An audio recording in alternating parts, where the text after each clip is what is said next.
and welcome to the Psychology of Attraction, the famous game show where one lucky bachelor gets to pick between three lucky ladies. It seems our bachelor needs a date for prom. Throughout the show, we, your hosts, will explain why he is doing what he is based on psychological theory. Now let's meet the girls. This is Olive. She lives in San Diego and she's a senior at Scripps Ranch High School. Let's meet Charlotte. She lives in San Diego also, and is also a senior at Scripps Ranch High School. Finally, Raven lives in Poway. She is currently a junior at Poway High School. To begin, there are three main laws of attraction. The first is proximity. The law of proximity claims that you are more likely to be attracted to someone if you are physically closer to them. This can also be due to the mere exposure effect.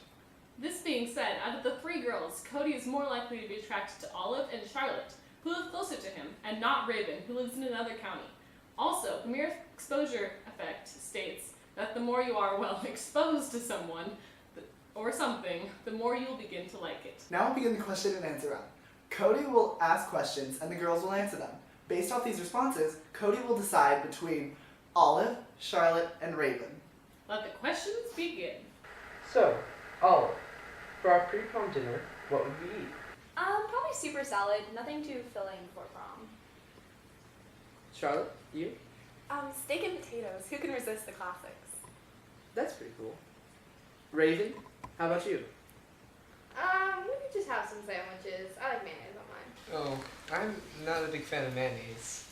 Right now, Cody is using the second law of attraction, the law of similarity. This law states that you are more attracted to whoever is more similar or like you.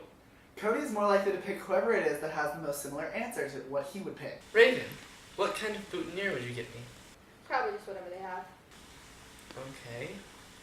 Charlotte? I get you a white rose to match your tux. Sounds thoughtful. Raven again, what would you do when we got on the dance floor? Probably not much. I don't want to embarrass myself. Oh, well, okay then. Olive, what would you do? Some of my signature dance moves. Wow. Charlotte, you? I definitely dance to whatever songs sound good because what's the point of going if you don't, right? Sounds like my kind of dancing. Olive, can I bring friends with us in a group? One or two maybe, but don't make the night all about friends. That's understandable, I guess. Raven, how about you? I don't think so. But is it okay if I invite my friend Sid? I already told her she could come, so... I guess that's okay. Charlotte, same question. I'd say yeah, bring lots of friends. If any of your friends don't have dates, I can ask my friends if they want to go with them. Awesome. Alright, final question. We'll just go down the line. Olive, what would you do if I asked you to slow dance? I would slow dance with you a couple times, but I don't want people to think we're a thing, because we're not. That's reasonable. Charlotte, you? If you ask me, I would be honored to dance with you. Raven, you? I hate slow dancing.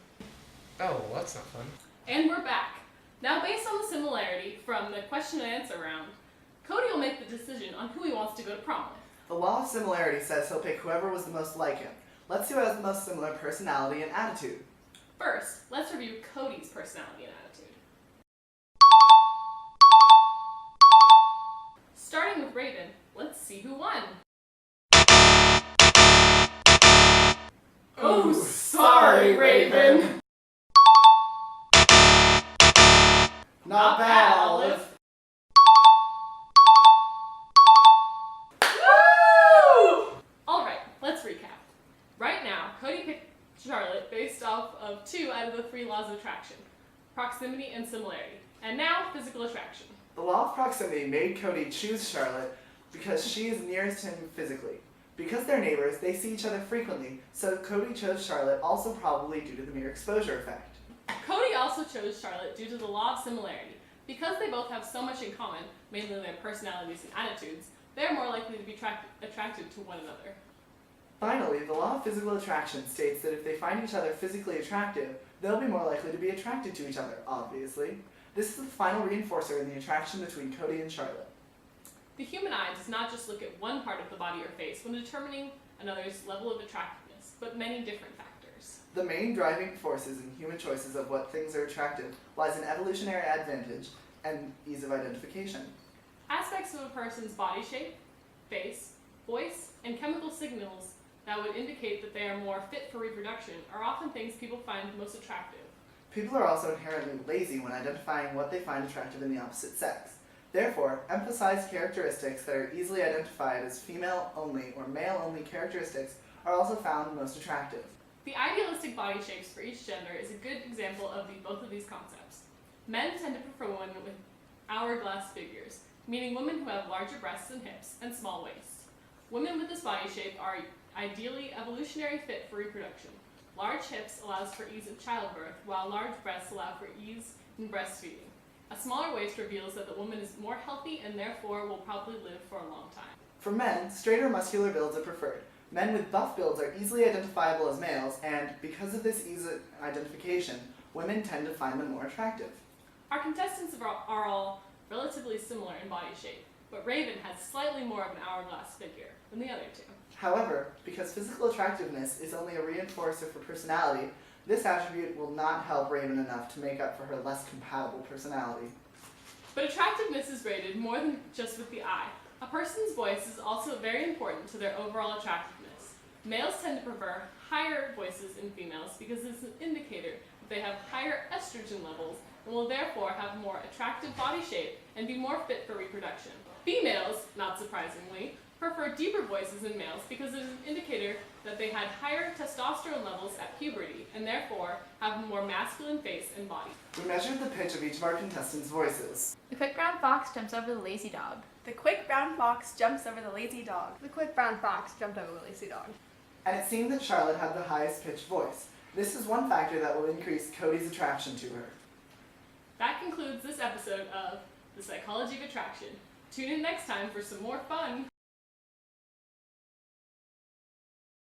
Hello and welcome to our follow-up show, Post-Prom Counseling, in which we do couples counseling based on the psychology of attraction for dates that went to prom last night. In this episode, we will counsel Cody and Charlotte from the last episode of The Psychology of Attraction.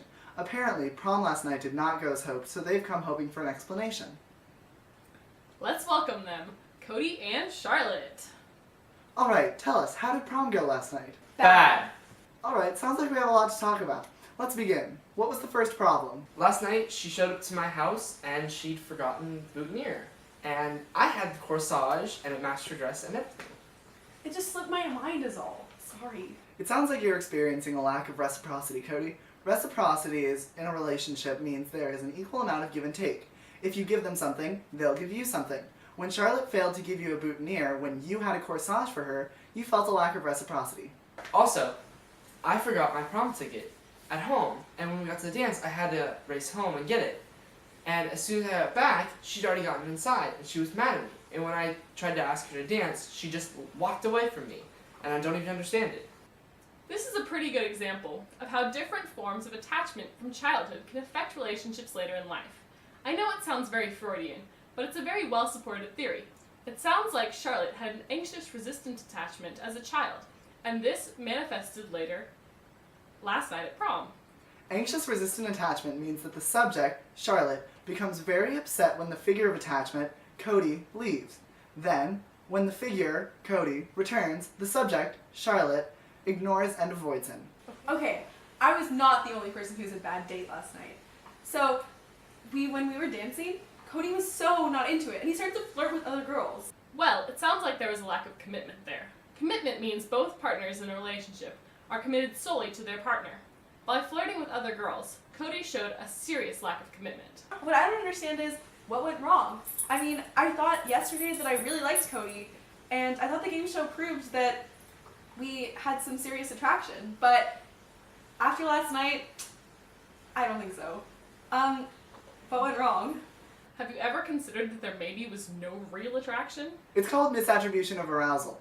This means that in a scenario like the game show last night, where the two of you are aroused from the excitement of maybe finding a date, being on a game show, and the overall excitement of the upcoming dance, you two were both very aroused.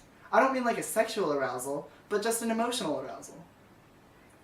You may have decided that arousal was due to your attraction for Cody, but really you were just excited from the environment.